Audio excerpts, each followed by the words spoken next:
वडोदरा महानगर पालिका एक तरफ जनता से तरह तरह के टैक्स वसूल कर रही है, जबकि दूसरी साइड बुनियादी सुविधाएं देने की बात आती है तो प्रशासन पूरी तरह विफल नज़र आ रहा है।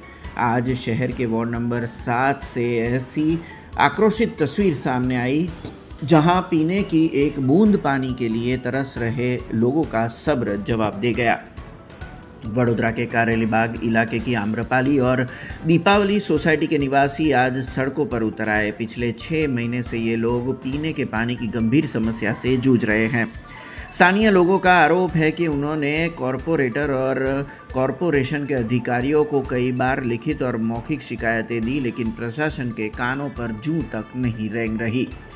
आज गुस्साए निवासियों ने नगर निगम के खिलाफ जमकर नारेबाजी की और सड़क पर मटके फोड़कर विरोध दर्ज करवाया। लोगों का कहना है कि वे नियमित रूप से टैक्स भरते हैं, फिर भी उन्हें पानी जैसी मूलभूत सुविधाओं के लिए तरसना पड़ रहा है।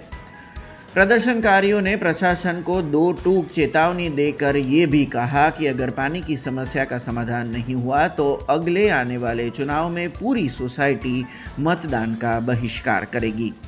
आम्रपाली सोसायटीમાં રહું છું અને અત્યારે પાણીની સમસ્યા ખૂબ જ સિરિયસ થઈ ગઈ છે, ત્યારે અમારે આજે રોડ ઉપર બહાર આવવું પડ્યું છે અને મિડલ ક્લાસ હંમેશા ટેક્સ પણ બહુ રેગ્યુલરલી ભર્યો છે, સરકારને પણ બહુ જ માન આપીને અમે એમને ફોલો કરી છે, પણ આજે 6 મહિનાથી જે પરિસ્થિતિનો સામનો કરી રહ્યા છે અમે, ત્યારે અમને એવું લાગ્યું કે મોટા અવાજે વાત કરીશું તો જ આગળ વાત જશે અને એટલે આજે અમે માટલાની સાથે આ પ્રોગ્રામ પ્લાનિંગ સાથે કર્યો છે અને 2 સોસાયટી ભેગા થઈને બહાર આવ્યા છે। વિરોધ અમારે એટલે માટે કર્યો છે કે આજે ટેન્કર આવે છે તો 500 રૂપિયાની એક થાય છે।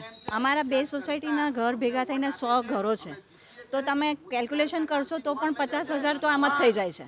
બીજું કે હેન્ડપંપ દરેક વ્યક્તિ લગાડી શકે એવી ક્ષમતા પણ છે। અમે 50 વર્ષથી અહીંયા રહીએ છીએ, સારી પરિસ્થિતિમાં રહીએ છીએ, પણ હેન્ડપંપ લાગશે ને તો 1 કરોડનું ઇન્વેસ્ટમેન્ટ અમારી 2 સોસાયટીમાં જ થઈ રહ્યું છે। તો શું આ ટેક્સ ભર્યા પછી પણ આ જ બધું અમારે જ કરવાનું છે? તો અમને એવું લાગ્યું કે એકવાર સરકારને વાત કરીએ અને ત્યાર પછી અમે નિર્ણય લઈએ। કોર્પોરેટરને જાણ કરી છે, લેખિતમાં અમે સરકારને પરિપત્ર પણ આપેલા છે સાઇન કરીને, પણ છેલ્લા 6 મહિનાથી અમે આ કરી રહ્યા છે, ઓફિશિયલ વેમાં કરી રહ્યા છે, પણ બિલકુલ ધ્યાન જ નથી અપાઈ રહ્યું અમારા તરફ। કોર્પોરેટર મને બહુ આઈડિયા નથી, એના માટે હું ક્ષમા ચાહું છું। સરકારને અમે ખરાબ નથી કીધી, અમે સમસ્યાનો નિકાલ લાવવાની વાત કરી છે। આ બધી જે પબ્લિકની સમસ્યાઓ છે ને એને તમે 24 કલાકમાં પણ સોલ્વ કરી શકો છો। કોઈ સમસ્યા એવું નથી જેનું નિરાકરણ નથી।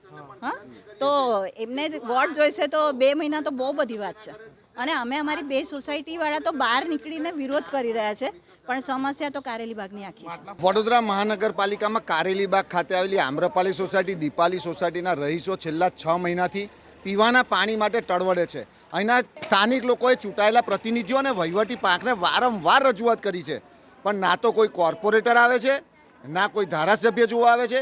એટલે વારંવાર રજૂઆતના કારણે આજે કંટાળી અને એ લોકોએ માટલા ફોડનો કાર્યક્રમ રાખ્યો છે અને અમે તો કહીએ છીએ કે ભાઈ હજુ પણ સમય છે, જાગી જાઓ। આ જનતાનો જે દિવસે આત્મા જાગ્યો ને તે દિવસે એટલું યાદ રાખજો, વિસાવદરવાળી બી થશે, યાદ નહીં, વાર નહીં લાગે સાહેબ એની। એટલે હજુ પણ સમય છે, વહેલામાં વહેલી તકે આ લોકોને પીવાનું ચોખ્ખું પાણી મળવું જોઈએ, કારણ કે 2 બાજુ તમે જોઈ શકો છો કે એક બાજુ પાણીનો વેરો ભરવાનો અને બીજી બાજુ ટેન્કરો મંગાવવાની, એટલે આ રીતે લોકોને આર્થિક બોજો પડતો હોય છે। એટલે અમારી વહેલામાં વહેલી તકે માંગ છે કે આ સોસાયટીના રહીશોને પાણી મળવું જોઈએ। हमसे जुड़े रहने के लिए हमारे YouTube चैनल को सब्सक्राइब करें और नई वीडियो की नोटिफिकेशन के लिए बेल आइकॉन को दबाएं।